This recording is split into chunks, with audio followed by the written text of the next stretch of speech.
Hello, and thanks for listening to my talk. Today, I'd like to share with you some of our findings on mass movements of bird migration, drawing on the combination of weather radar and citizen science data at the daily scale. As a birder, I often think of migration as this impressive concentration of many birds in a single place. But since I started working with weather radar, I think of migration more as these pulses of millions of birds during some particular nights, flying high above the ground, invisible to the human eye. Radars offer a unique opportunity for birders to know when, where, and how many birds are on the move. The team at Birdcast has done an amazing job to make radar data available to birders, most recently with the Birdcast dashboard. On this website, you can choose a location and it will display the number of birds currently flying, their direction, speed, and altitude. You can also see the graph displaying the evolution of this quantity during the night, the aggregating information for the entire season, and the likely species involved in the current migration. This tool has generated wide interest by bird enthusiasts in the US. But what's still missing in this picture is how this passage of birds detected by radar impacts how many birds can be seen on the ground. Indeed, a high number of birds recorded by weather radars overhead could mean that many birds are either arriving in your area, living, or just flying over. To convert this quantity of birds flying into the number of birds departing and landing, we borrow a model from fluid mechanics. Simply put, the model relies on the principle of mass conservation. As the weather radar measures both the number of birds in the air and their airspeed, we can model the position of the bird in the future. Then, by comparing with the actual measurement, we can identify the number of birds entering or leaving the airspace, that is, landing or departing. More technically, we use the continuity equation, where the sinc source term W is determined from the derivative of the bird density over time, left-hand side, and the derivative of the fluxes, density times speed, over space, the middle term. We apply this model on a discretized grid of 20 by 20 km and 15 minutes. The output of the model is a map of landing and departure for every 15 minutes. For our purposes, we will sum the map of departure and landing overnight, as illustrated here. Before looking at more of these maps, let me show you what I was expecting as a birder to find with a synthetic example. If we think of an individual bird, it will take off in one location, flying during the entire night and land further away. So if many birds are doing the same, you would get something that looks like this. A wave of birds moving together, all departing from the same area and flying overnight to a new location. With such a movement, the 1D map of departure and landing would look something like this: a reduction of birds on the ground in one location, upstream of the flow, and an increase in another, downstream of the flow. However, to get such a pattern, what you would have to see on the time series of your weather radar, symbolized here in the colored line on the bottom, is that the number of birds in the air peaks at a different time of the night for each radar. What does it actually look like in our data? I sum here the density of departure and landing maps over longitude to get a similar 1D curve pattern. But instead of finding one clear area of takeoff and another separate area of landing, we find both areas to be symmetrical, with usually a small offset in the peaks of departure and landing. Overall, the change on the ground, the dotted line, is small compared to the fluxes of departure and landing. So, coming back to our synthetic example, what we are seeing is actually something like this, with large number of takeoff and landing and little change on the ground. This is consistent with what we are observing in a time series of weather radar, with some radars seeing many more birds than others, and this continuously throughout the night.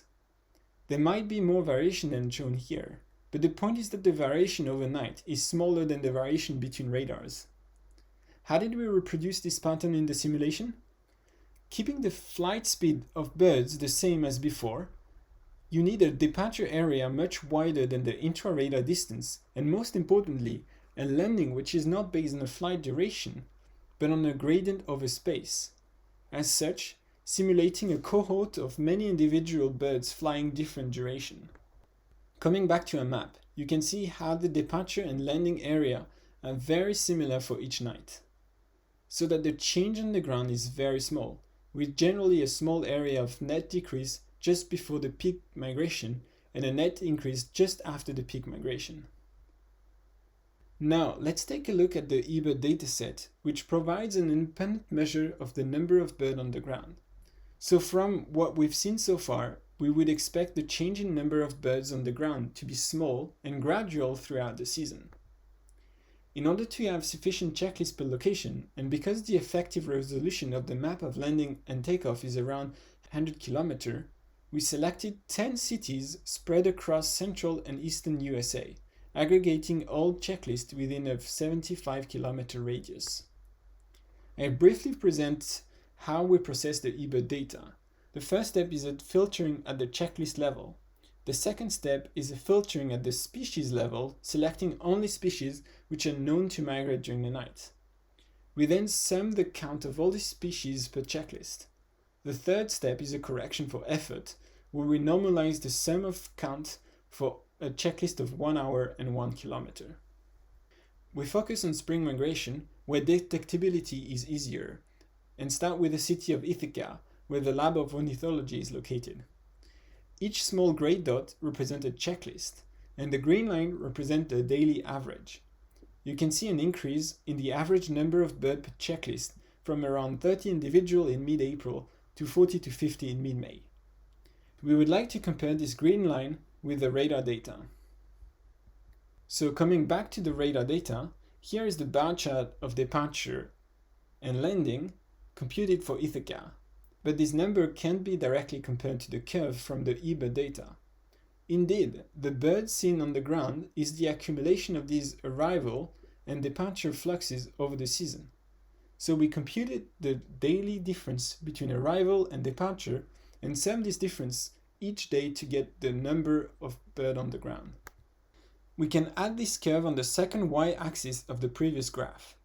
This axis is scaled such that 1 more bird per checklist seen on a 1 kilometer transect correspond to 10 birds per square kilometer. So the two datasets agree on both the order of magnitude and the timing of increase in the number of birds on the ground during spring. By comparing this curve over multiple years, we can see that they generally agree on the temporal scale of the change in number, such as this unusual large number of birds in April 2008, or the general match in the peak arrival end of April. We computed this curve for all years and all cities. But as we don't have time to dig into the detail of each of them, let me focus on a few patterns. The accumulation shape varies from a continuous increase in the northern cities, such as Ithaca, to a decrease in the southern city, such as Atlanta. In between, we see a peak in number during migration, but birds do not stay during the summer, as in this example of Kansas City. The daily fluctuations seen in eBird data seem to reduce as the number of checklists increases, for example comparing 2016 to 2020, or between cities with more checklists such as Washington. Going a step further, if the number of birds on the ground change gradually, the change in individual bird, in contrast, is concentrated on a few nights with large movement. In a preliminary attempt to measure this change in individual, we use the total number of species recording during a day. So we use here the number of birds departing and landing based on the weather radar data and compare it to the total number of species reported in eBird. This result indicates that the peak increase in species number do correspond to the first big push in April recorded by weather radar.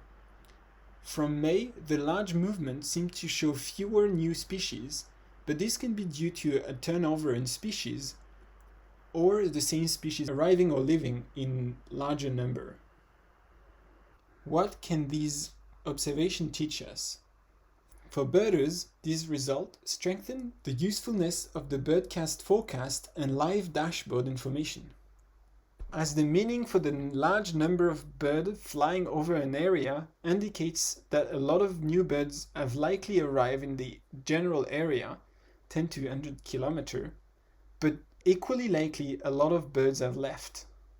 Therefore, this tool offers to birder an indication of the strength of the turnover happening on the ground and potential redistribution of the bird at a more local scale. For conservation measure on the ground, such as stopover habitat protection, this result indicates, unsurprisingly, that habitat use is gradual and continuous throughout the migration period, such that the constant protection is required during the season. By contrast, for conservation measures seeking to protect birds in flight, such as wind turbine shutdown or lights out program, timing of the right day and hour of passage is highly effective, as the passage is very variable and concentrated in time and space.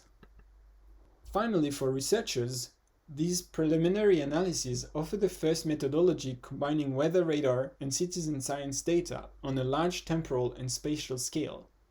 It provides insight on how to align the large pulses of bird in the air with a continuous and smooth variation in the number of birds on the ground.